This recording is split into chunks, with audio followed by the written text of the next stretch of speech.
Good morning and welcome. Let's take a look at today's announcements. All right, first off, the exam schedules for for tomorrow and Thursday. You'll find those on the calendar. I'll also post them here in the slides each day for the next day. So, a little bit down here, we'll see the schedule for tomorrow. I'll go ahead and post that here in the slides so you can take a look at it. And then tomorrow, I'll post the schedule for Thursday so as a reminder. But it's all on the calendar here on our website, gennaroeducation.com.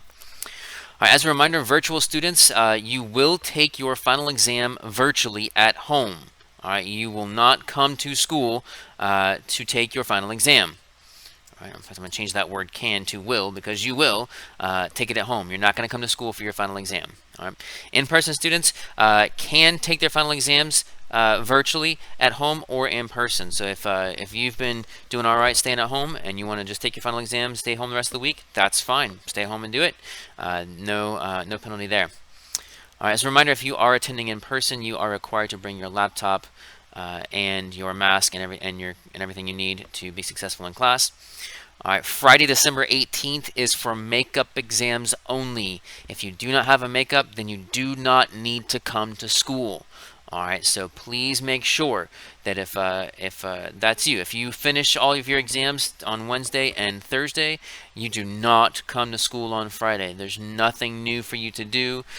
You'll be sitting here bored all day. Okay, so stay home, start your vacation a day early, and enjoy that time with your family. All right. Also, all makeup work is due by Wednesday. All right, that is tomorrow. All right, teachers have to turn in grades at the end of the day on Thursday, so I will need Thursday to grade all of the makeup work. So if it's not in on Wednesday, I may not get to it on Thursday. And once I get through it and pass it, I'm not going to go back. So please, if you want to make sure that your makeup work receives a grade, please make sure it's in by Wednesday so that I can get it all graded on Thursday and turn it in by 2 p.m. And that's a deadline that the district has given us, so I have no leeway on that. So please make sure if you want that grade in, it's in by tomorrow so I can grade it Thursday. Okay. There's not going to be any extension on that. I don't have the ability to do it. Also, tomorrow's class will meet in a different team on Teams. All right, we'll be watching the film tomorrow, and we'll be watching that film in conjunction with Miss Powell's class. She also teaches our English 1. All right, and so we will have an English 1 film review team where we will broadcast that movie so that all the classes can see it at the same time because we only have one copy. All right, so what you need to do today is you need to click on this link, and it will take you to the English 1 film review team, so you can join it.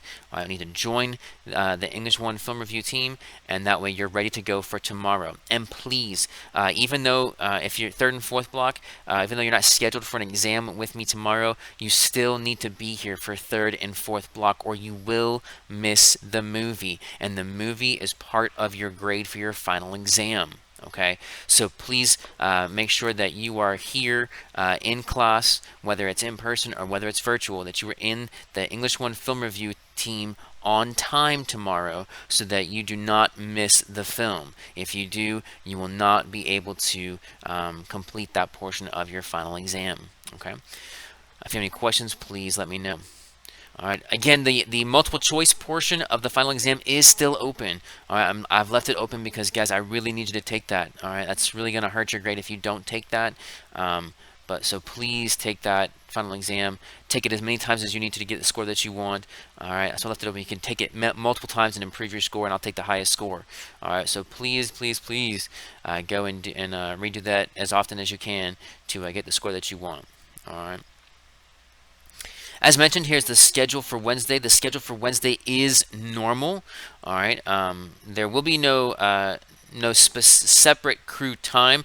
The crew time, you'll be in first block where you will be doing some review or studying for your first block exam, and the exam will start at 8:15. But that first part of that crew time will be used to study for that first block exam. All right. So make sure you're prepared for that.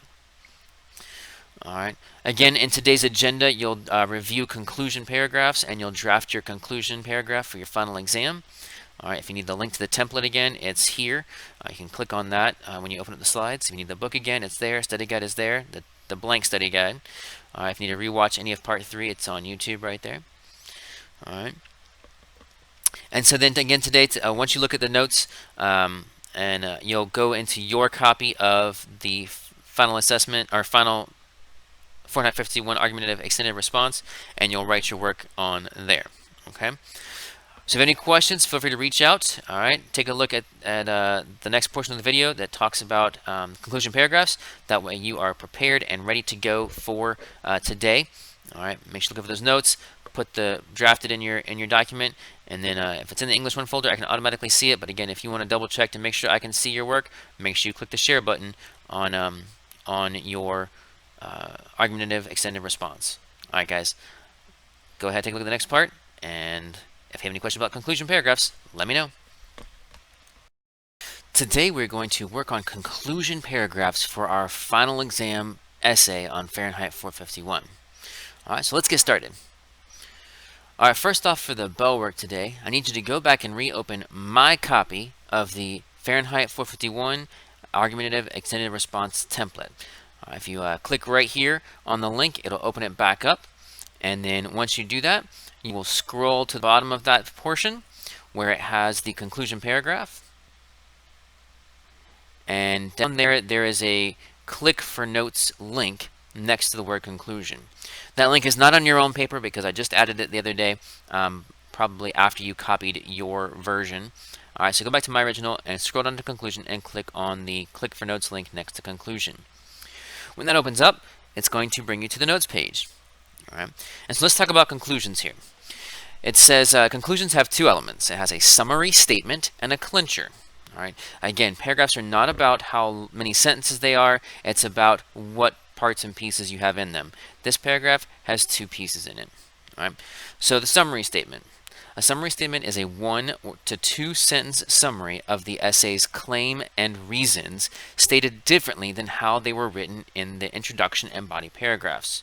So you're going back over and you're restating the paragraph claim as well as each of your, or the essay claim as well as each of your paragraph claims, but you're saying them differently. I like to call it a remix. All right, just like music that's a remix has the same words, but they kind of change up the order of the words and the tune a little bit. You're doing the same thing with your essay claim and your body paragraph claims. All right. And then the clincher is a a one-sentence statement that provides a final thought, challenge, prediction, hope, or call to action, which causes the reader to think, feel, or act differently based on your writing. All right. You don't want someone to read your essay and feel like, okay, you want them to think differently, feel differently. You want them to go do something as a result of reading your essay and being impacted by that. All right. So you want some kind of final thought that prompts them to some sort of action, whether it's thinking, feeling, or doing something differently. Okay. Let's take a look at some examples with this. All right. So again, as with all of the notes pages this week, I have given you an example from a different essay. All right, these examples do not come from the essay that we are writing. They come from different essays. All right. So for the example conclusion, this comes from an essay where students had to write a letter to their state senator where they argued in favor of keeping the Electoral College or changing to election by popular vote for the President of the United States. This is really relevant because just yesterday the Electoral College met and cast their votes for the new president. All right. And so the students had to argue which one they thought, to get rid of the Electoral College or keep it. All right, and so here you see the an example claim that a student wrote. The United States of America should eliminate the Electoral College and change to election by popular vote for the President of the United States. All right, you can see here the example paragraph claims that they wrote. All right, faithless electors can lead to a president who is not selected by the majority of the citizens in the country. And there's 2 and 3. You can read those. All right. And so, and I included those so that you could see how they're rewritten here in the summary. All right, so again, here is the essay claim. Here's body paragraph 1 claim, body paragraph 2 claim, and body paragraph 3 claim. Now, for the summary, like I said, you need to take those 4 claim statements and revise them, say them differently as you go over the summary of your essay. You're reminding the reader of all the things you spoke about. So let's take a look. All right.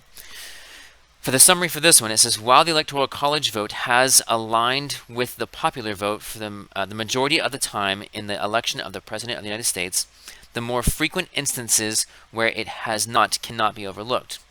From the elections where the candidate who won the popular vote did not win the electoral vote, to the lack of representation of millions of Americans in the Electoral College vote, to the huge discrepancy in misrepresentation in the event of a tie in the Electoral College. When the system fails, it creates unrest and mistrust in the citizens of the country. All right, so let's take a look and see which of those statements aligns with which claim here from the actual introduction and body paragraphs. So first of all, it says that let's see, the elections where the candidate who won the popular vote did not win the electoral vote. So this one right here. Here's one of the reasons restated. I'm going to highlight that one. Let's highlight that one in orange. All right. Now this one is a restatement of body paragraph 1. All right. So if you notice, it says faithless electors can lead to a president who was not selected by the majority of the citizens in the country. Here it says from the elections where the candidate who won the popular vote did not win the electoral college vote. All right. So in this case, you've got the same thing, faithful electors. So someone who votes, so the electoral college votes for someone the people didn't vote for, and here the candidate who won the popular vote did not win the electoral vote. So it's saying the same thing, it's just saying it differently. All right. Let's do the second one here in our summary. The lack of representation of millions of Americans in electoral vote. All right. Let's highlight this one, and let's go with this pinkish color just to make it look different. All right. And so that's a restatement of this second one here. The winner-take-all system results in a significant number of voters without representation in electoral college. All right. So same thing. All right. The winner-take-all system results in a significant number of voters without representation in electoral college. The lack of representation of millions of Americans in electoral college vote. So the same thing, just said differently. All right. And let's go to the third one here. It says the huge discrepancy in misrepresentation in the event of a tie in the electoral college. All right. We'll highlight that one here, and let's go with this light purpley color. All right. Over here, body paragraph 3. In the event of a tie in electoral college, the vote for president goes to the House of Representatives, while the vote for vice president goes to the Senate. All right. So it's a restatement. All right. Having written the essay, the student in this body paragraph we talked about how for president, when it goes to the House of Representatives, every state only gets one vote because every state has one representative in the House of Representatives. But that means that the representative from Wyoming, who represents 150,000 people, gets the same amount of vote weight as the representative from California, who represents millions of people. All right, so that's not equal, and so it's not fair. Okay, so again, let's talk about that one. Okay, so again, since my essay claimed the author here was in favor of changing to election by popular vote, they restate that as well by the fact that they say here that while the electoral college vote has aligned with the popular vote the majority of the time, frequent instances where it has not cannot be overlooked. So here they're saying that the fact that the electoral college has not aligned with the vote shows that it's a broken system. And then here they continue to reinforce that by saying that it fails and it creates unrest and mistrust. All right, so you see that. I'm gonna highlight one in. Let's go with yellow or this golden color on that one. All right, so that's what they're saying, that you can't, it needs to change because the issues that it's having can't be overlooked, and that's a restatement of this one right here. Just again said differently.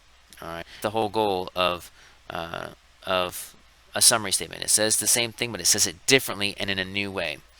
All right, let's look at the clincher. It says in order to safeguard the government that is supposed to be of the people, electoral college needs to be eliminated. So in this case, the author is leaving you with a call to action. All right, think about this and go and tell your representative to get rid of the electoral college. All right, so go and make your opinion known that electoral college is bad. All right, it needs to be, or is faulty and needs to be removed. All right. And so here you can see it all put together in one little paragraph. All right, it's not a long paragraph. All right, it's a total of what, 1, 2, 3 sentences, but it has all of the right parts and pieces. Okay, again, a paragraph is not about the number of sentences that it has, it's about having all of the right parts and pieces, and we see all those things here in this conclusion paragraph. Okay. All right, so that's conclusion paragraphs. Once you review these notes here, you're going to go back over to your copy of the template that you've been working on. Again, to find that, you go back over to your drive. It should be in the English 1 folder that you have. That's where you should have put it. And see, there's my copy right there. Open it up, and then think about what is my conclusion, my Fahrenheit essay, and I go ahead and come up with my summary statement and my clincher, and I would write them right there in conclusion box. All right, right down here. Okay. And again, the box, if your conclusion has more information, then we'll fit in the box. We'll automatically writing a pro to the back. If somebody feel free to reach me on. I'll be to give you feedback as well as any paragraphs that I haven't read so far. So that, and let me know if you have any questions. All right, guys. I look forward to reading your work. Have a great day.